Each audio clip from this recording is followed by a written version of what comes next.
নমস্কার বন্ধুরা, food lover চ্যানেলে সবাইকে স্বাগত জানাই। আজকে নিয়ে এসেছি কাঁচা কুমড়ো দিয়ে একদমই নিরামিষ একটি রেসিপি। আমরা তো পাকা কুমড়ো দিয়ে অনেক রকমই পদ রান্না করি, কিন্তু আজ কাঁচা কুমড়ো দিয়ে দুর্দান্ত স্বাদে একটি রেসিপি তৈরি করে দেখাবো, যা লুচি, রুটি, পরোটা অথবা গরম ভাত সব কিছুর সাথে খেতে খুবই ভালো লাগবে। আশা করছি রেসিপিটি আপনাদের কাছে ভালো লাগবে। রেসিপিটি ভালো লাগলে অবশ্যই একটি লাইক করবেন আর বন্ধু বান্ধব ও আত্মীয় পরিজনের সাথে শেয়ার করবেন। আর আমার চ্যানেলে যদি নতুন বন্ধু হয়ে থাকেন তাহলে চ্যানেলটা সাবস্ক্রাইব করে বেল আইকনটা অবশ্যই প্রেস করে রাখবেন, তাহলে সমস্ত ভিডিও নোটিফিকেশন সবার আগে আপনার কাছেই পৌঁছে যাবে। তাহলে চলুন ঝটপট রেসিপিটি দেখে নিই। কাঁচা কুমড়ো দিয়ে রেসিপিটি বানাবার জন্য এখানে 500 গ্রাম সাইজের একটি কাঁচা কুমড়ো নিয়ে নিয়েছি। কাঁচা কুমড়োটাকে খুব ভালো মতো পরিষ্কার করে জলে ধুয়ে তারপর রেখেছি। খোসা সমেত কাঁচা কুমড়োটাকে ঠিক এইরকমভাবে কেটে নিয়েছি। রান্নাতে দেওয়ার জন্য নিয়ে নিয়েছি একটা মাঝারি সাইজের আলু, সেটাকে এরকম ডুমো করে কেটে নিয়েছি। আর নিয়ে নিয়েছি 8টা থেকে 10টা বড়ি। রান্নাটা করবার জন্য একটা কড়াইতে দিয়ে দিয়েছি 2 টেবিল চামচ সর্ষের তেল। তেলটা এখানে খুব ভালো মতো গরম হয়ে গেছে। এবার বড়িগুলোকে ভেজে নেব। সমস্ত বড়িগুলো দিয়ে দিলাম। গ্যাসের ফ্লেমটা লোতে রেখে বড়িগুলোকে হালকা করে ভেজে নিতে হবে।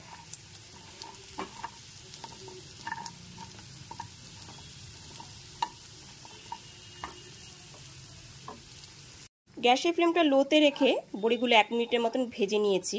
এবার বড়িগুলোকে তুলে নেব। বড়িগুলো ভেজে তুলে নেওয়ার পর ওই একই তেলের মধ্যে আরও 1.5 টেবিল চামচ সর্ষের তেল আমি অ্যাড করে দিয়েছি। তেলটা এখানে খুব ভালো মতো গরম হয়ে গেছে। এবার কেটে রাখা আলুর টুকরোগুলোকে দিয়ে দিচ্ছি। সামান্য লবণ আর হলুদ গুঁড়ো দিয়ে আলুর টুকরোগুলো মেখে রেখেছি, দিয়ে দিলাম। লবণ আর হলুদ গুঁড়ো দিয়ে মাখানো আলুর টুকরোগুলোকে গ্যাসের ফ্লেমটা মিডিয়ামে রেখে 1 থেকে 1.5 মিনিট একটু নাড়াচাড়া করে নেব। 1 থেকে 1.5 মিনিট আলুগুলো নাড়াচাড়া করে নেওয়ার পর আলুগুলো এখানে ভাজা হয়ে গেছে। আলুগুলো এবার তুলে নেব। আলুগুলো ভেজে তুলে নেওয়ার পর এবার ফোড়নে দিয়ে দেব 1 টিস্পুন 5 ফোড়ন, 2টো শুকনো লঙ্কা আর 2টো তেজপাতা। গ্যাসের ফ্লেমটা লোতে রেখে ফোড়নটা হালকা করে ভেজে নিতে হবে।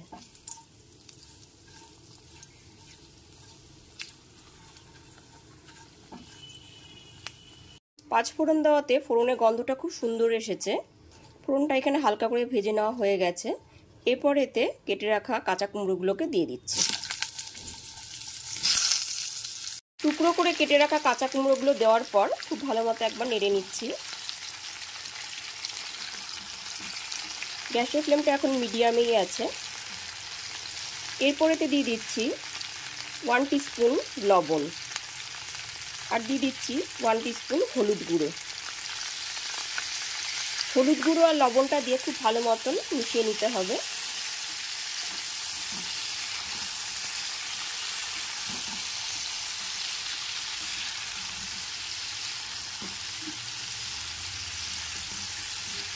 গ্যাসের ফ্লেমটা মিডিয়ামে রেখে 2 থেকে 3 মিনিটের জন্য খুব ভালো মতো একবার ভেজে নিতে হবে।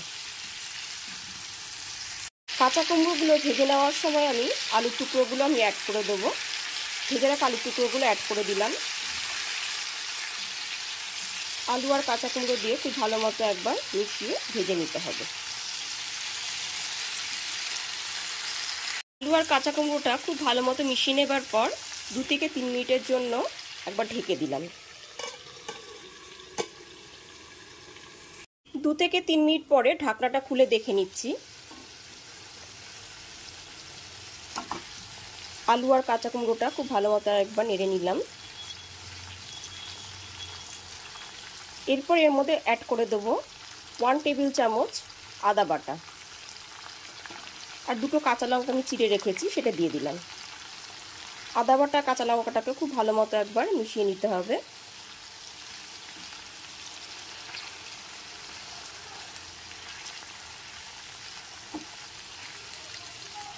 গ্যাসের ফ্লেমটা এখন মিডিয়ামে রেখে আদা বাটাটা খুব ভালো মতো একবার কষিয়ে নিতে হবে। 3 থেকে 4 মিনিট আদা বাটাটা একটু খুব ভালো মতো কষিয়ে নেবার পর এতে দিয়ে দিচ্ছি একটা টমেটো বাটা। টমেটো বাটাটাও খুব ভালো মতো একবার মিশিয়ে কষিয়ে নিতে হবে।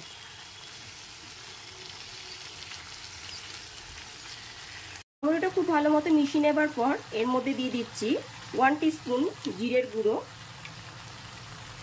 হাফ টিস্পুন ধনের গুঁড়ো, আর খুব সুন্দর একটা কালার আনার জন্য দিয়ে দিচ্ছি 1 টিস্পুন কাশ্মীরি লঙ্কার গুঁড়ো, আর দিয়ে দিচ্ছি সামান্য একটু জল। সামান্য একটু জল দেওয়ার পর গুঁড়ো মশলাটাকে খুব ভালো মতো কষিয়ে নিতে হবে।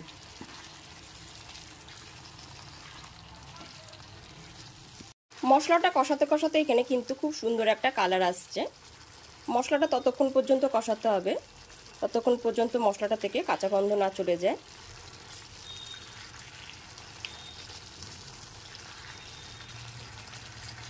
মশলাটা 2 থেকে 3 মিনিট ধরে কষানোর পর মশলাটা থেকে তেলও রিলিজ হয়ে এসেছে।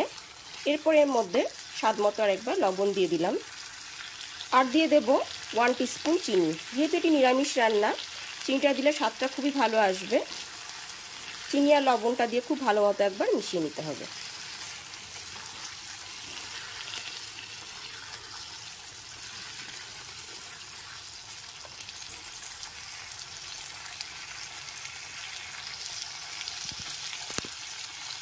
এরপর বড়িটা আমি অ্যাড করে দিচ্ছি।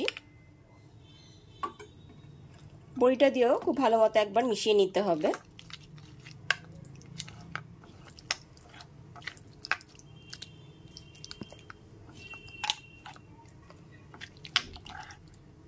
এরপর এর মধ্যে দিয়ে দিচ্ছি হাফ বাটিরও একটু কম পরিমাণ জল।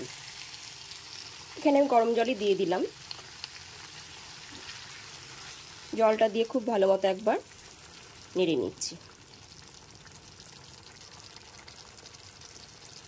এরপর কুমড়ো আর আলুটা যাতে খুব ভালো মতো সুসেদ্ধ হয়ে যায়, ওই জন্য গ্যাসের ফ্লেমটা মিডিয়ামে রেখে 2 থেকে 3 মিনিটের জন্য ঢেকে রান্না হতে দিলাম।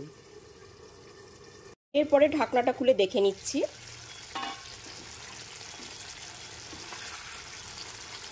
খুব ভালো মতো একবার তরকারিটাকে নেড়ে নিচ্ছি। এখানে কুমড়ো আর আলু খুব ভালো মতো সেদ্ধ হয়ে গেছে। এরপর এর মধ্যে দিয়ে দিচ্ছি 1 মুঠো ধনেপাতা কুচি।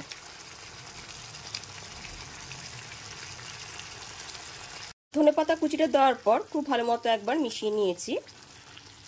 এরপর এর মধ্যে দিয়ে দিচ্ছি 1 টিস্পুন ঘি। ঘিটা দিলে পরে যেহেতু এটি নিরামিষ রান্না, স্বাদটা খুবই ভালো আসবে। ঘিটা দিয়েও খুব ভালো মতো মিশিয়ে নিচ্ছি।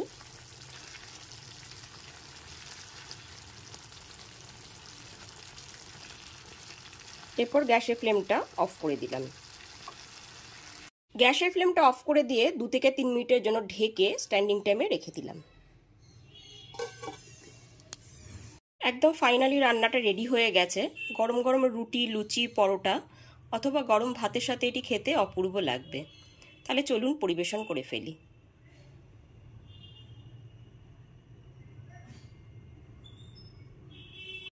কাঁচা কুমড়ো এই রেসিপিটি আমার মতন করে বাড়িতে অবশ্যই ট্রাই করবেন, আর আমাকে কমেন্ট করে জানাবেন যে রেসিপিটি আপনাদের কাছে কেমন লাগলো। আজ তাহলে এই পর্যন্তই, আবার হাজির হয়ে যাব নতুন করে রেসিপি নিয়ে।